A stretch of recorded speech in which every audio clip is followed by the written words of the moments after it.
Assalamualaikum dan salam sejahtera. Nama saya ialah Nur Hafifah Syazia binti Jumari dengan nombor matriks 228032. Dan untuk video kali ini saya akan menerangkan tentang pengalaman awal di sekolah yang telah saya jalankan selama 2 minggu di SMK Abaka.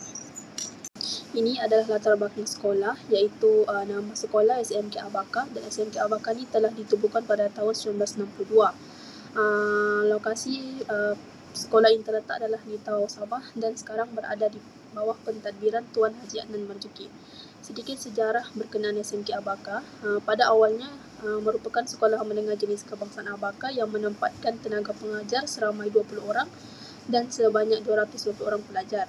Bermula pada tahun 1962 sehingga tahun 1996, SMK Abaka telah pun menawarkan sesi kepada menengah rendah, dan pada tahun 1996 membuka sesi kepada peringkat menengah atas, iaitu tingkatan 4 dan tingkatan 5. Untuk visi dan misi sekolah, yang pertama ialah visi. Visi sekolah adalah untuk pendidikan berkualiti, insan terdidik, negara sejahtera. Manakala untuk misi sekolah adalah untuk melestarikan sistem pendidikan yang berkualiti, untuk membangunkan potensi individu bagi memenuhi aspirasi negara. Ini adalah logo sekolah yang mempunyai simbol dan makna yang tersendiri.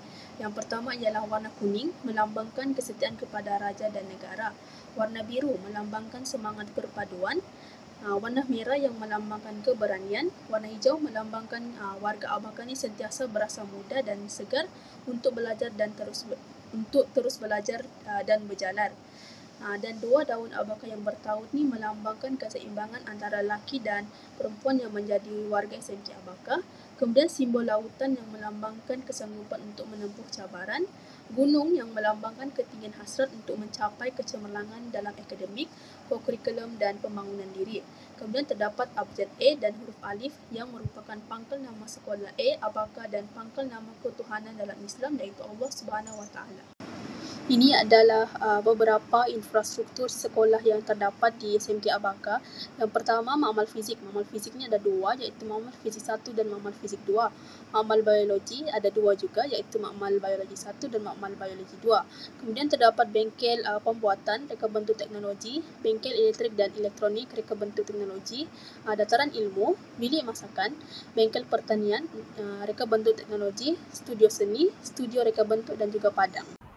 Ini merupakan struktur organisasi sekolah, iaitu pengetua Tuan Haji Adnan bin Marzuki, guru penolong kanan hal ehwal murid Puan Zakaria atau Zakaria Omar, guru penolong kanan pentadbiran iaitu Encik Muhammad Arif bin Rahimah, guru penolong kanan kokurikulum iaitu Encik Abdul Aziz bin Rasid, dan guru penolong kanan pusat tingkatan 6 iaitu Puan Muhaini Mustafa. Setiap sekolah di Malaysia mestilah mempunyai Persatuan Ibu Bapa dan Guru, iaitu PIBG. Sama seperti sekolah yang lain, SMK Abaka juga mempunyai PIBG-nya. PIBG ini adalah persatuan yang bekerjasama dengan pihak sekolah dalam pelbagai program dan juga dianggotai oleh ibu bapa, pelajar ataupun penjaga serta guru sekolah. PIBG ini penting kerana mereka akan menjaga kebajikan pelajar tanpa mengira latar belakang. Kemudian PIBG adalah menjadi platform untuk memperkuat kemesraan dan menyediakan saluran komunikasi antara sekolah dan masyarakat.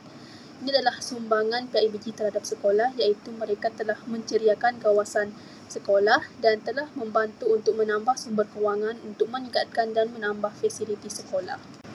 Kemudian terdapat juga Persatuan Alumni Sekolah, di mana persatuan ini terdiri daripada bekas murid di sekolah SMK Abaka dan selalunya mereka akan bekerjasama dengan pihak konseling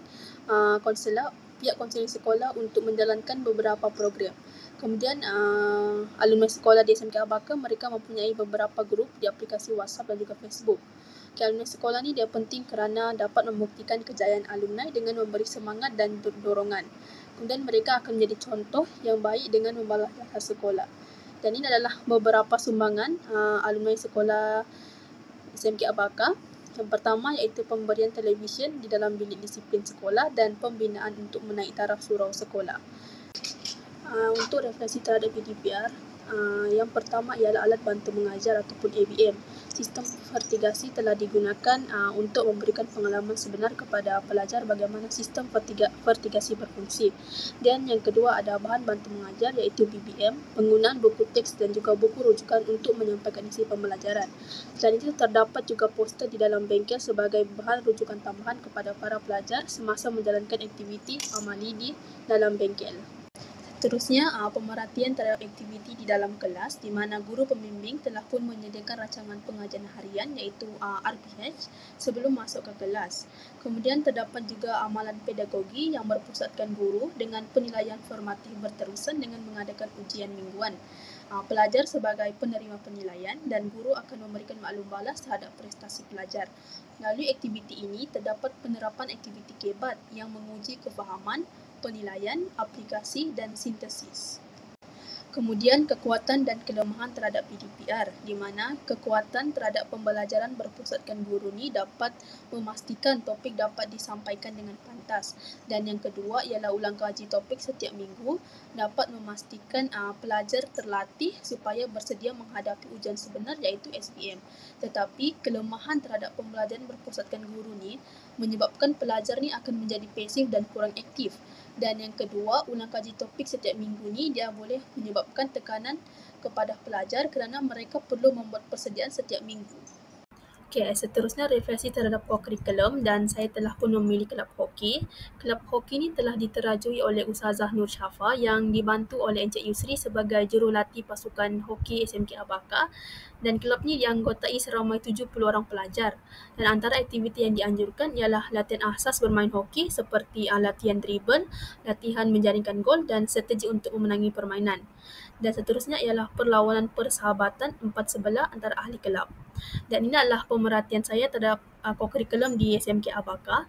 Yang pertama, kokurikulum di SMK Abaka ni dia berada di bawah naungan Encik Abdul Aziz dan terdapat 3 bahagian utama iaitu unit beruniform, sukan dan permainan serta kelab dan persatuan.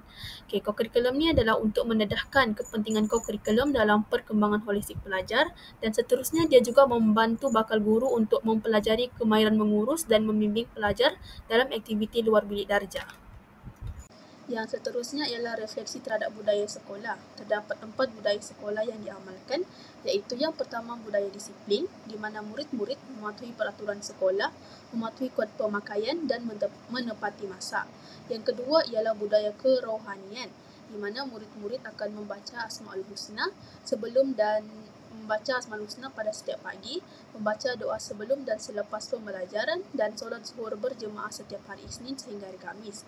Dan yang ketiga ialah budaya saling menghormati iaitu mengamalkan 3S iaitu senyum, sapa dan salam kepada semua guru. Kemudian budaya kebersihan di mana pemeriksaan kebersihan kelas setiap minggu oleh guru bertugas. Ini adalah kelebihan terhadap budaya sekolah. Yang pertama, budaya disiplin ini dia membantu untuk membentuk pelajar yang berdisiplin, beretika dan bertanggungjawab serta terhadap diri sendiri serta sekolah. Yang kedua ialah budaya kerohanian, di mana budaya kerohanian ini dia membantu untuk menimbulkan perasaan tenang dalam jiwa dan memupuk nilai kesyukuran dalam diri murid. Yang ketiga ialah budaya saling menghormati, di mana budaya ini akan merapatkan jurang di antara guru dan murid supaya hubungan mereka ni lebih rapat dan lebih terbuka. Dan yang terakhir ialah budaya kebersihan. Budaya kebersihan ni dia akan melatih murid ni supaya bertanggungjawab dan berdisiplin dalam memastikan persekitaran kebersihan mereka ni adalah terjaga. Okey, kemudian kita beralih kepada kelemahan budaya sekolah di mana budaya disiplin ini dia akan dapat menimbulkan perasaan tertekan dan takut kepada murid untuk datang ke sekolah. Dan yang kedua ialah budaya kerohanian di mana boleh menyebabkan beban kerja tambahan kepada guru yang terlibat secara langsung. Yang ketiga pula budaya saling menghormati di mana boleh menimbulkan keterpaksaan dalam diri murid yang tidak dapat menghayati budaya saling menghormati ni. Dan yang keempat adalah budaya kebersihan di mana segelintir pelajar ni lepas tangan dan tidak bertanggungjawab pun sebab mereka mengharapkan rakan sekelas untuk membersihkan kelas. Okey, seterusnya masuk kepada budaya kerja. Terdapat 3 budaya kerja yang diamalkan di SMK Abaga. Yang pertama ialah budaya menepati masa di mana semua guru sentiasa datang awal dan tepat masa untuk mengajar ke kelas. Dan yang kedua ialah budaya kerjasama dan harmoni di mana setiap guru, murid dan kekitangan sekolah sentiasa menghormati, bekerjasama serta menjaga adab dalam setiap tindakan yang mereka lakukan. Dan yang ketiga ialah budaya profesionalisme di mana guru-guru ni mempunyai komitmen yang tinggi terhadap tugas-tugas guru dengan menghasilkan kerja yang berkualiti tinggi supaya pelajar dapat pembelajaran yang berkesan. Okey, seterusnya kelebihan budaya kerja. Yang pertama, budaya menepati masa ni dapat mewujudkan sistem kerja yang teratur dan juga efisien. Dan yang kedua, budaya kerjasama dan harmoni ni dapat memupuk semangat perpaduan dan kekitaan untuk menjadikan suasana sekolah lebih harmoni dan juga teratur. Kemudian budaya profesionalisme dalam kalangan guru ni dia dapat meningkatkan kualiti pengajaran dan juga pembelajaran. Tetapi terdapat juga kelemahan terhadap budaya kerja ni di mana budaya menepati masa ni boleh menyebabkan tekanan dan beban kepada guru sehingga boleh menjejaskan kualiti pengajaran disebabkan jadual mereka yang terlalu padat. Dan yang kedua ialah budaya kerjasama dan harmoni ni boleh menyebabkan perbezaan pendapat ataupun cara bekerja antara warga sekolah dan boleh mencetuskan konflik ataupun ketegangan kecil. Dan yang ketiga ialah budaya profesionalisme boleh menyebabkan perbezaan tahap komitmen dan pengalaman yang menyebabkan ketidaksamaan dan dalam pelaksanaan tugas antara guru baru dan juga guru lama. Ini adalah rumusan sepanjang saya melakukan aktiviti PALS. Yang pertama, saya berasa teruja dan bersemangat untuk mendalami peranan guru kerana saya tahu sepanjang saya menjalankan PALS ni saya akan dapat banyak ilmu untuk persediaan saya sebagai bakal guru. Dan yang kedua, saya sangat gembira dan bersyukur kerana mendapat guru pembimbing yang banyak membantu saya.